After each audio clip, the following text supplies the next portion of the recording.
Hey, legends, welcome back. In this episode, we are sitting down with Kathryn Gordon, absolute powerhouse. She is an author, she's a podcast host, an entrepreneur, a mother, and wife to John Gordon. We are talking about all things relationships and the importance of investing in our relationships, nurturing our relationships, and really treating our relationships as a team. This is so important for high performers, for high performing leaders, that we really look around us and look at the relationships around us and say, how can we be better? How can we show up as our best selves, and also how we can thrive together.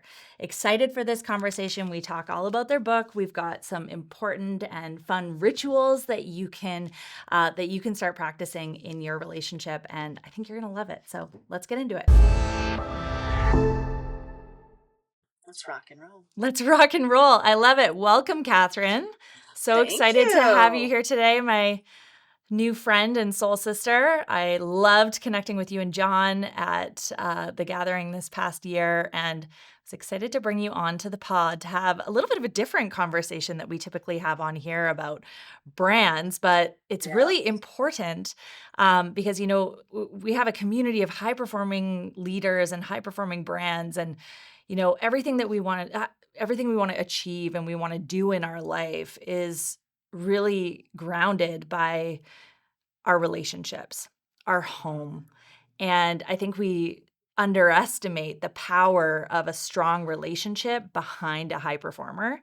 And so I'm excited to chat with you today about the book that you and John have written together. I mean, you've got two high performers in your household, and I'm so excited to hear about, you know, how you support each other in your ambitions and your drive and everything that you have going on. 27 years together, and then Well, also 30 together, married 20, actually 27 years of 28. marriage, which Wait, is like, maybe 28. Yeah. that is life goals right there. We've got so much to learn from you. And then also just hear about some of the amazing practices that you guys have. You know, as we're recording this, it's the end of the year. We're starting a new year. So maybe some rituals that all of us can consider in our relationships to make it rock solid like you guys too. So I wanted to start with a quote that I found on your Instagram, actually. And it's, when you have relationship grit, you don't give up when things are hard. You work together and invest in your relationship. And through the process, you become stronger together. Can you tell us a little bit about relationship grit? Yeah. So I always like to tell people, you know, I wrote this book with my husband, Relationship Grit, but I wrote it because our relationship wasn't always so great. Mm. We did not have a great relationship. We were fighting a lot. We weren't on the same team. John was traveling, and we were headed for divorce. And what we realized is, well, first off, we really loved each other and we wanted to make it work. So we had to figure out how to get to the other side and actually strengthen our relationship. So one of the first things I tell couples is, you can be totally different, and that's a beautiful thing, but you have to agree on some of the fundamental things, right? Like maybe your belief system. So these are things you need to talk about. If, you know, money, you know, how do you all handle money? So, you know, if you're new in a relationship, it's really, really good to take the time to talk about those things. If you've been in it for a while, and like John and I'm telling you, he and I are so different about money. And that was a really, really hard thing for us to deal with in our relationship. And it caused a lot of animosity. And so it's about getting on the same page with the big things. And then for us, now we are faith-based, but no matter what you believe, you know, if it's, you know, the universe, you're Buddhist, whatever, it's really, really good to have some kind of ritual that you all do together. And so for John and I, we came up with a prayer that we say together. You want me to tell you what it is? I love it. Let's go. Okay. God, we invite you into our marriage and family to love us, to heal us, to unite us, to strengthen us, so we can grow strong together and serve you together. And we started saying this prayer in a very, very hard time in our life. I mean, it's in my book. I won't go into it now, but we had some bad things that had happened early on. Some things got uncovered, and so I was leaving. And John fought so hard for our relationship. And so that was one of the things that we did together. Another thing that I think is really, really important that we do. So my husband, John Gordon, wrote a book called One Word. So every year at New Year's, we come up with our one word for the year. And what I always tell people is, it's the funniest thing. People are like, well, I don't know. I'm telling you, your word is going to come to you. It does. Mine's already come to me for Yeah. 2026. Clarity is going to be my word for 2026. And then we would have family meetings. So on a Sunday, or whatever day might work for you, just sit down at the table, and we would go around the table and talk about and if you're a couple and you don't have kids, same thing. Just kind of find that time to connect and say, hey, how's your word going for you? And really talk. So it was a time for connection. Okay, so that kind of leads into the acronym GRIT, which is the title of my book, Relationship Grit. So the G in GRIT stands for God. So that's what I just told you that we do, is that we have a prayer. But whatever it is for you, like I said, if it's universe, but what people have found is that, even in the 12-step programs, there's a higher power. And so it's about believing in something bigger than yourself. So the G stands for God, and the R stands for resolve. So many times when I did this early on in my relationship. And again, a lot of it's because of past, hurts in my own life. The minute John would do something that I didn't like, I'm like, I'm out of here. I'm out. And so I always say, like, don't do that. Make a commitment. And this is what we did. We finally got to a point, and I just said, you know what? I'm not going to do this anymore. I am not going to throw out the D word as soon as you're not doing what I want you to do. We are going to find a way. And so it was kind of a deal we made with ourselves. Like, we're not going to say that. We're going to figure out how to work through it. Because I got to tell you something. You've heard this saying over and over, and it is so true. The grass isn't always greener on the other side. The grass is greener where Where you you water water it. it. Yep. Right. 100%. And I have to tell you, I have friends that decided to take off, and the majority of them now say they made a mistake, really. And unless, and I'll just say this, I don't know if I can cuss on your podcast, but unless you're married Absolutely. to an ass. Yeah, unless you're married to an asshole. So I always say that, don't be an asshole and don't marry one. But, other than that, if it is just, things that are bothering you, different relational things, take the time to work through it. Yeah. And so in the book, I talk about ways to do that. And one of the ways John and I did was we would take walks. And so I always say, like, you got to walk it out to talk it out. And I got to tell you, sometimes we'd be on these walks, and I mean, we'd fight, so it wasn't like, oh, everything's peaceful.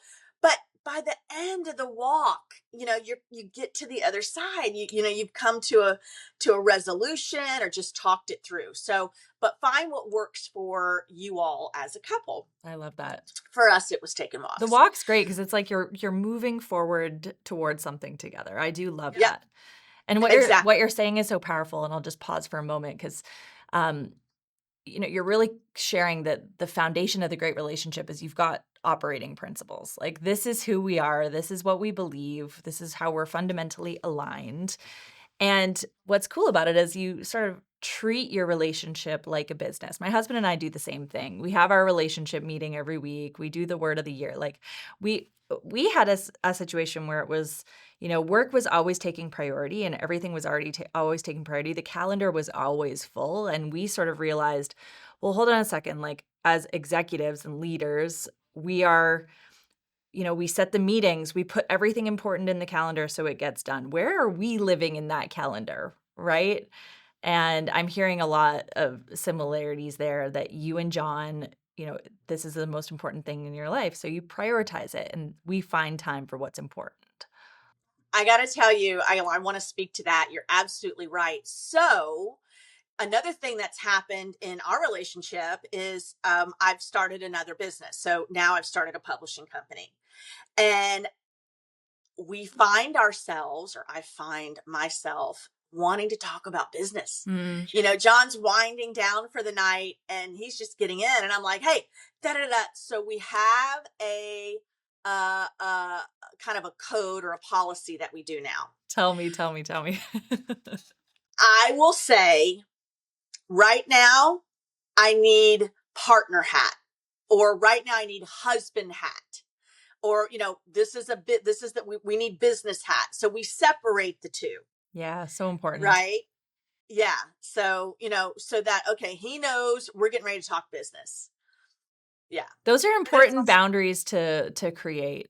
I totally, yeah, it can really be really tempting to just stay in business mode all the time, but there's a different, it's a different level of intimacy and connection when we're connecting over yeah. business versus connecting just as people. So I love Well, that. well, I'll share a story about that too. So when we were, gosh, this was, our kids were young, so maybe 5 and 7.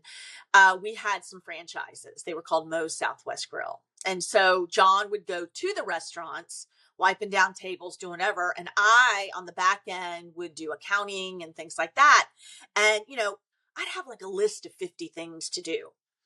And my husband has the memory of an elephant, which drives me Oh nuts. my gosh, I And feel so he would come in and he would ask about that 51st thing, that 50th that I didn't get to. And oh my gosh. So at night, he's wanting to get frisky. And I'm like, I don't like you. Like, I do not like you. So you amazing. definitely have to figure out those boundaries. And funny story there that we always say, he fired me. He's like, I need my wife. I don't, I'll find Yeah, someone else. And by the way, when he fired me, he ended up having to have 2 people do the job I did, of just so course, you you're a know. powerhouse. So Just amazing. so you know. So yeah, it's about having those boundaries, really. Yeah, Yeah. the boundaries are so important. I feel like Yep. we need to have John on the show too. We're getting the gals version of this. It'd be great. You're definitely going to have John. He can speak to all that. And I got to tell you what's really interesting too Mm, is we do an event called A Day With, and mm. John will pick a thought leader. He's done it with, Ed Milet, John Maxwell, Pat Lencioni. And it's there are a lot of high level people in the group. I mean, in the participants who come to this event. So you think it's a business event. Every single time it ends up being about their relationships. And I'm talking like really, top level. It always boils down to their relationships at home, 100%. right? And so it starts there. So the grit framework that I'm sharing with you, that is something that you can use not just in your intimate relationship, but in your friendships and your coworkers at work. So the G I said is God. So basically kind of a spiritual foundation. And maybe when it segues over to people at work, it's more maybe not about what you're sharing with them, but It's your about your mission approach statement. to things. Yeah, it's your mission statement. It's your Yep. values. Yeah. Yep. About how you approach things. And then the R being resolve. And then the I is invest. You got to invest in your relationship. And it doesn't have to be these big things. They actually did a study. Little investments in your relationship gave you the biggest impact, biggest rewards on the other side. So it's little things. It's like, oh, let me bring in, whatever it is for you. I mean, for me, it's a really big deal if I came home and John did the dishes or, Yeah. so investing in your relationship.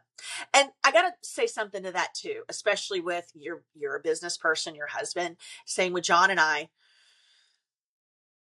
So many times we're like giving so much to everybody else in our, at work and everything that by the time you get home, you don't really want to, You don't have anything left to you're not give. feeling it. Yeah, And so it's, you got to make, that's when you got to decide, like, okay, I've got to make the effort to do this, even if it's something small, because also because we are the closest to each other, it's easier for us to go, well, he knows I love him. She knows I love her. But totally. yeah, Yeah. yeah. So investing.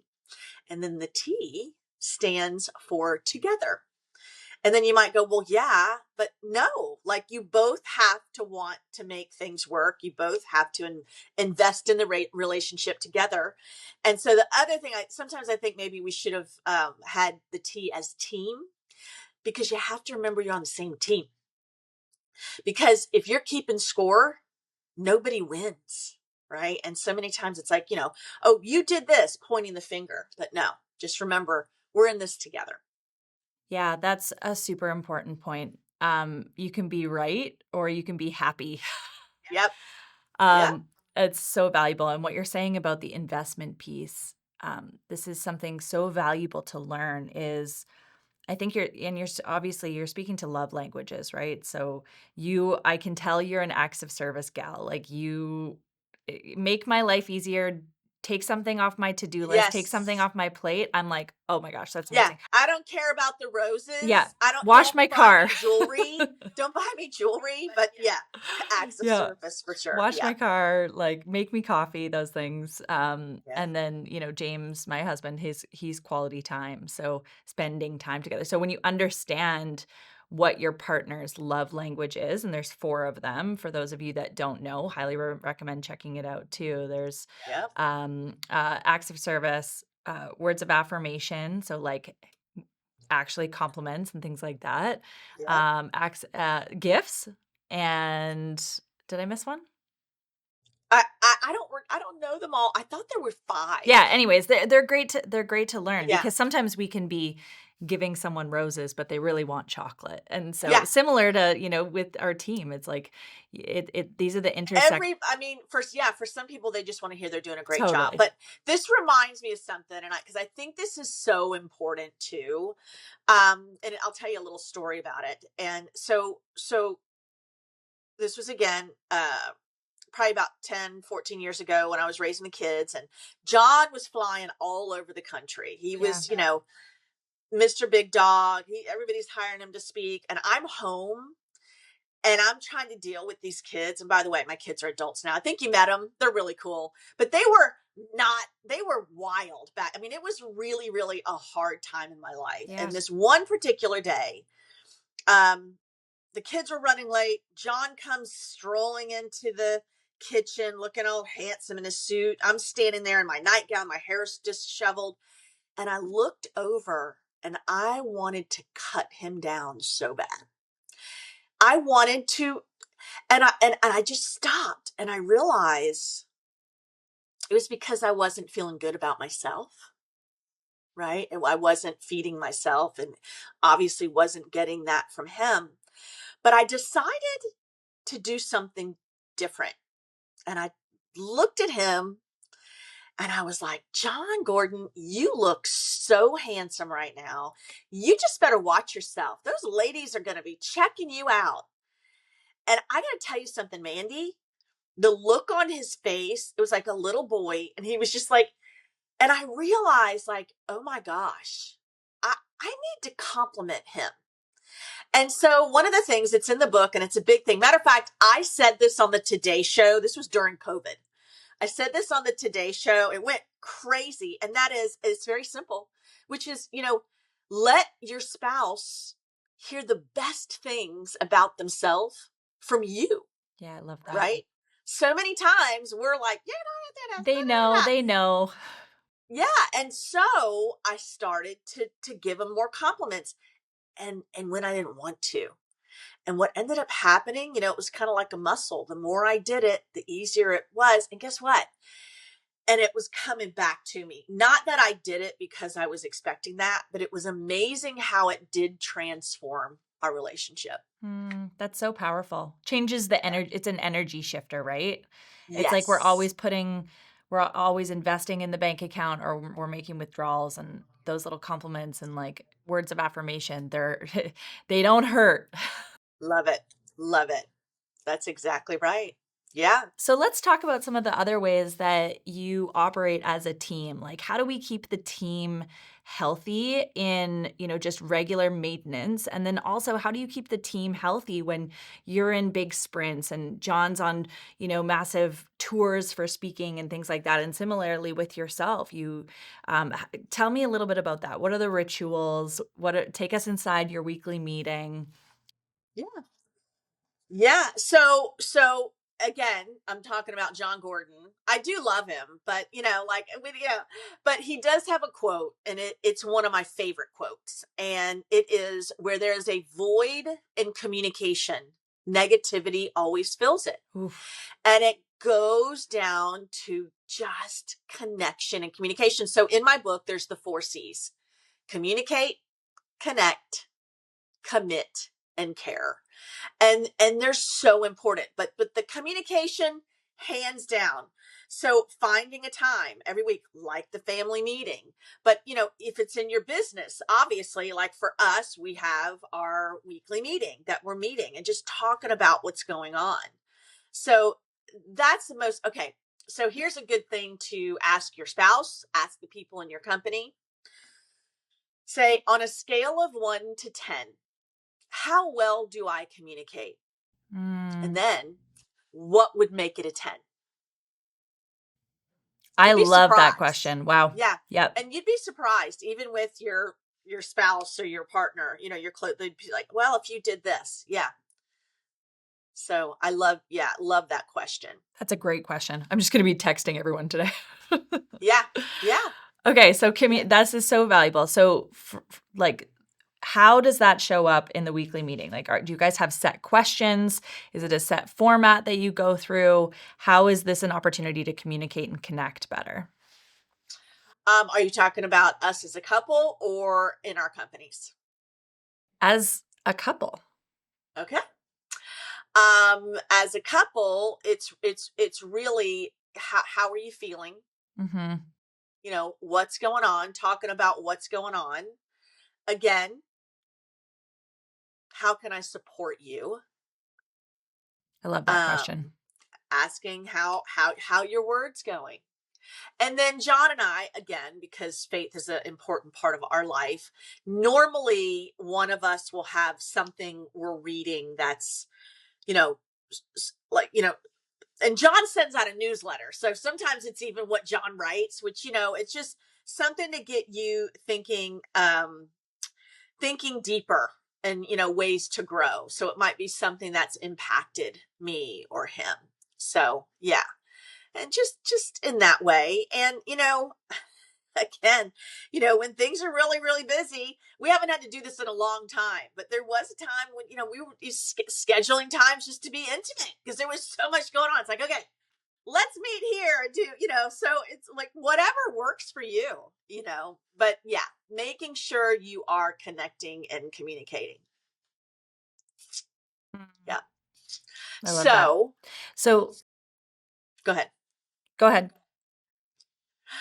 Well, I mean, I was just going to tell you, go ahead. If you have another question, we'll talk about it later. Yeah, no, I was just gonna say that that's amazing, right? It's like having that time and space carved out to have the conversations, like getting rid of the noise. It's just you two.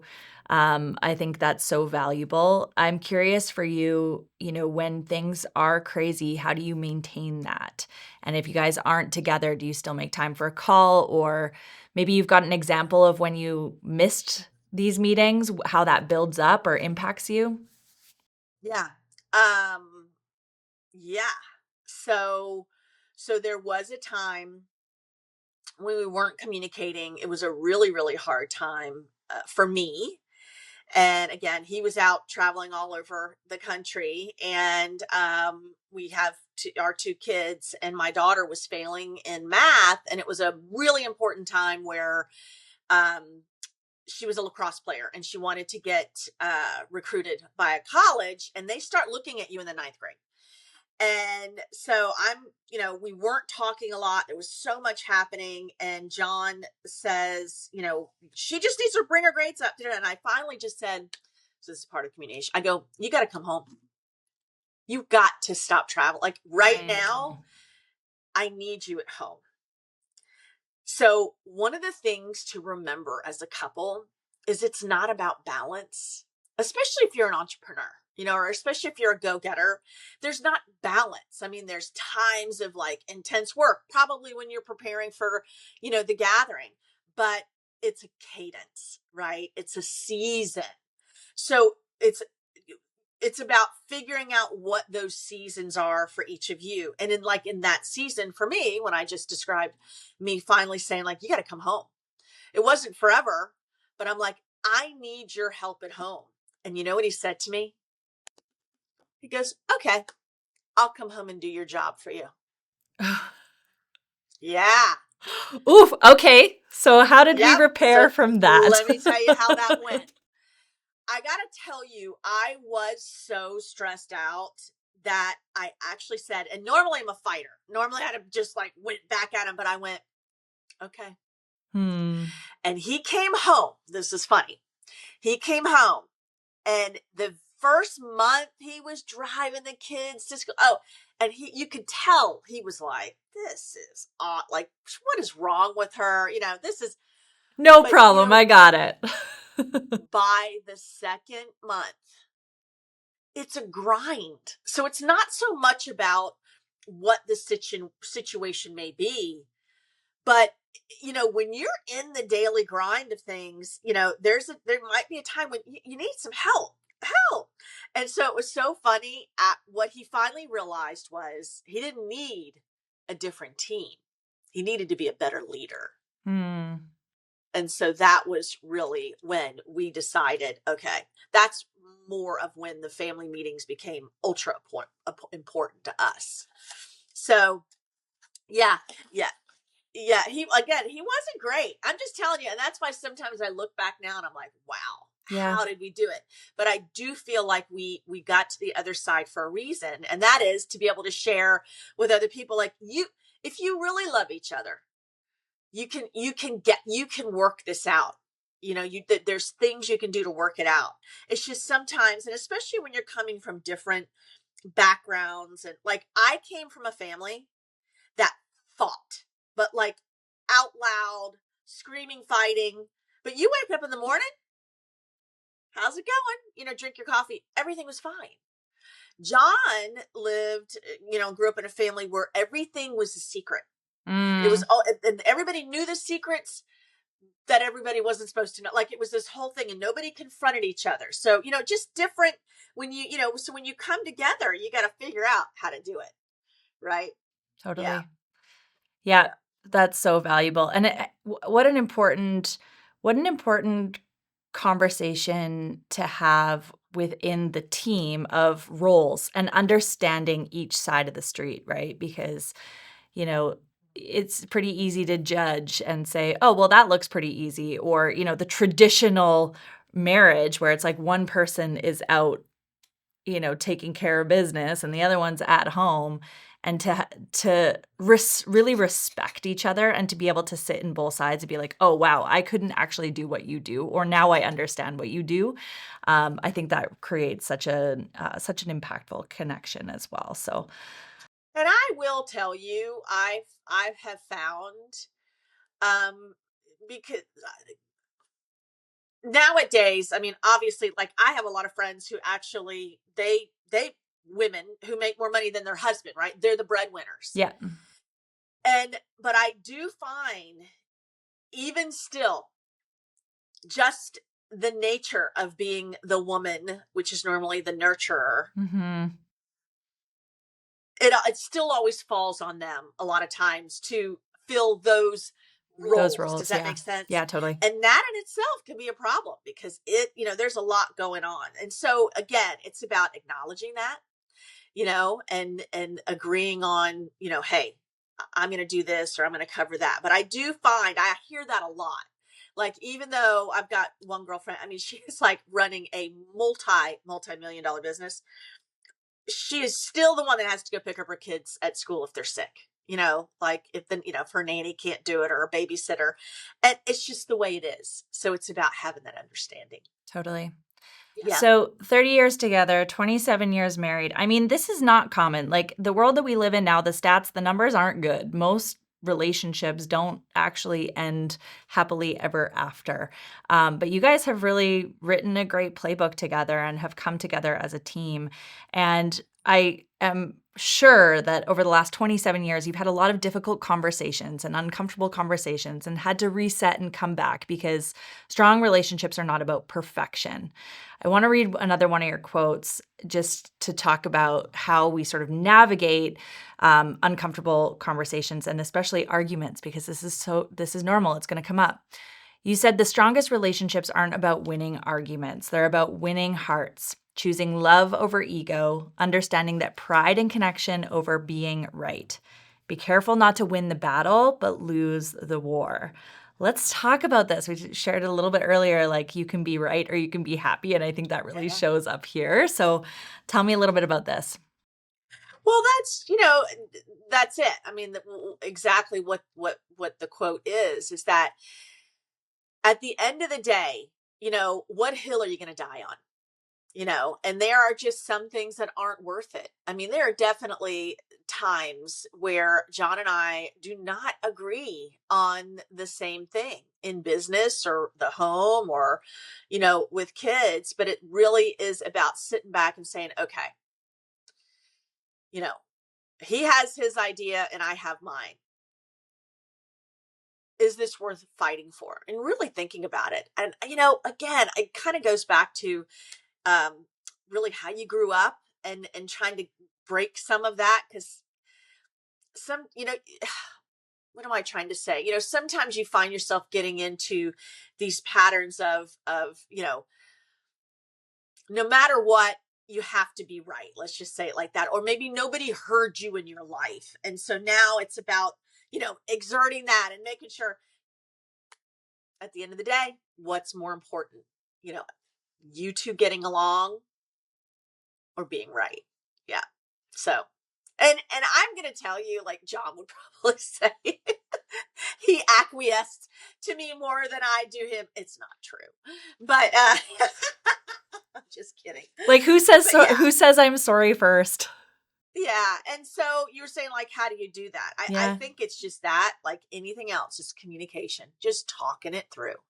And sometimes I'll look at them and say, well, we're going to agree to disagree on this. And Mm, normally for us, the things we disagree on the most have to do with our kids. That's yeah. just Fair. in our relationship. So, and money used to be the biggest fight that we had So early how on. did you overcome that? Because that is a big sticking point for so many people, right? Yes.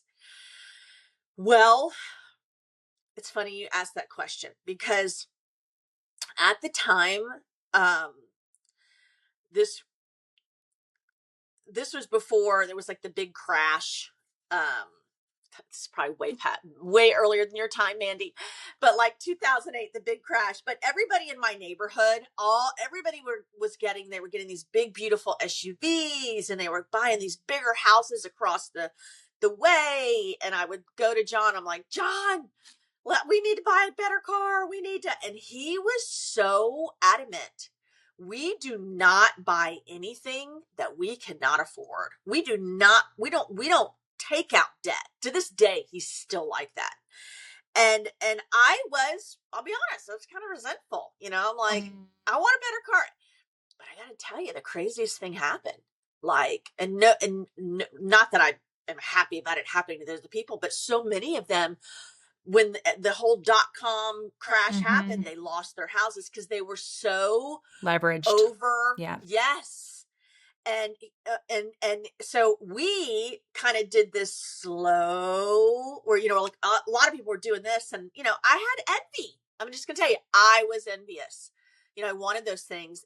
But then when all that happened and we just continued to, and I'm like, oh, you know what, he's kind of right about some things. I'm not saying all things, but in the money area. And so it's also about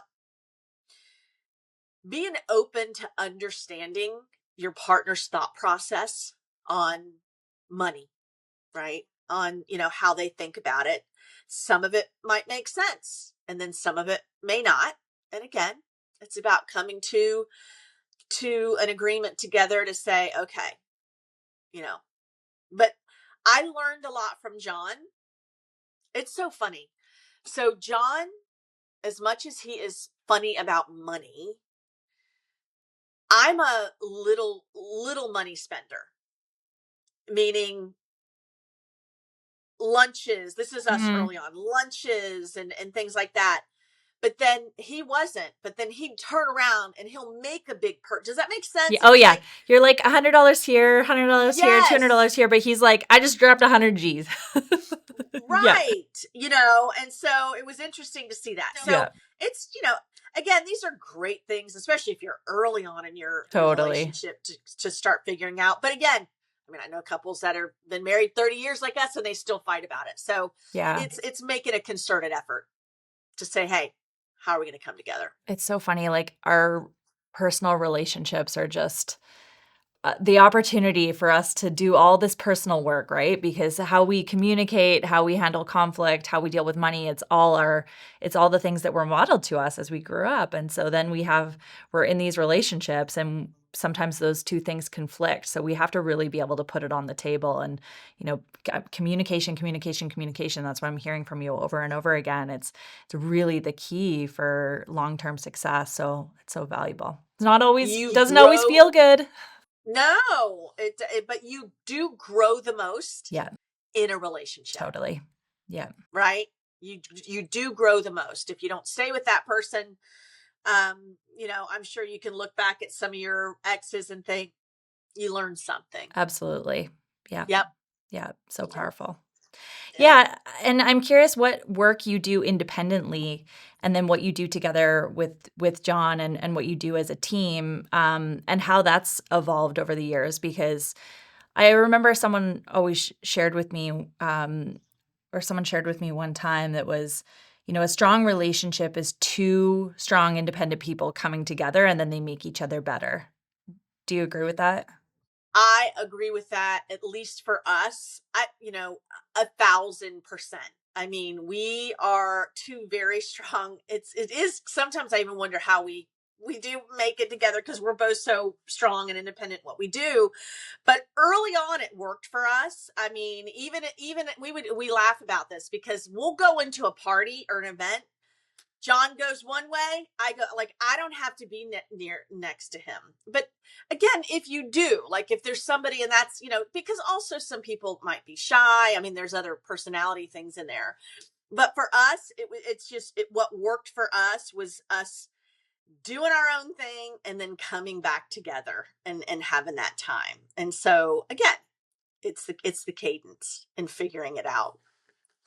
But again, I think it depends on your relationship and or your own personality. What about you? What do you do?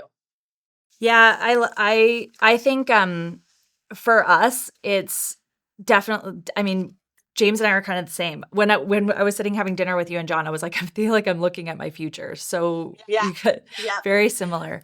So I feel the same. Like he's an entrepreneur, I'm an entrepreneur. We both have, a lot going on, but we do, and then we come together and we do a lot together as well. So we have our hobbies we love, and we do things separately, and good friend groups that are together and separate. And I find that that's just it gives us something else to talk about because if we were just doing everything Right. together all the time, So John, like I'm a tennis player, yeah. right? So I'm a tennis player. John's a pickleball player.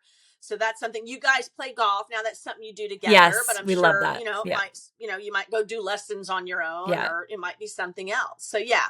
And getting together with your friend group. So when for me, and maybe again, this is like my father was military, so he was gone a lot. So, I didn't see I saw that things could work even though, he wasn't around and when I got married to him and he started speaking, he was gone a lot. And sometimes I Mhm. think, I mean, that might have been, one of the secrets to our success. No, but, For a season, right? This is back to seasons. well, Yeah. again, a season, Yeah. but you know what? It's being autonomous and being able to be in the relationship together. And I have to tell you, like, you got to be your partner's biggest cheerleader. And that was something I saw with your husband when you were standing up tall. And I loved it. Like I was watching him and I'm seeing you and he's supporting you. And that's what it's about. Like, you need to be supporting each other in that way. Yeah. Yeah, your partner needs to be in the front row holding the sign, like, 100% all in. I couldn't agree more.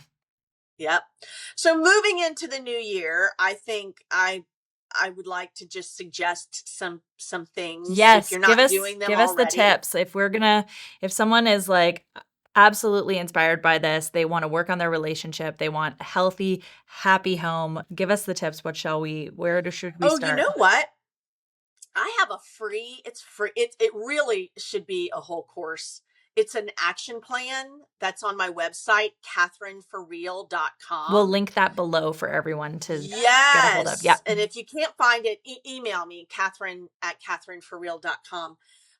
Because that's a great thing to go through. But essentially, planning a meeting if you don't already have one, Weekly meeting. um, coming up with a prayer or something that you two do together that's on a more spiritual, maybe it's sitting and meditating together. Um, uh, Coming up with your one word. So we did this if you have a family.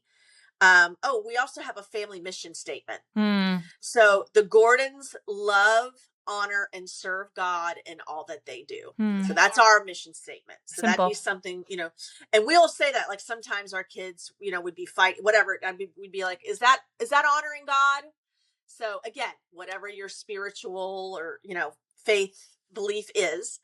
And so coming up with your one word and hold it. And oh my gosh, there is so much free content and things to do. If you go to John's website, John Gordon, JON Gordon.com, there's a free, you can print out, because what a lot of people do for New Year's, like we've gotten together and painted like with other people, other friends, had a party. We've painted canvases that have our one word or rocks. I love that. Like, Yeah. yeah, You need the visual. It's bricks. so important. Yeah, Yeah. anything. So that's kind of a good thing to do, but just starting the year off right.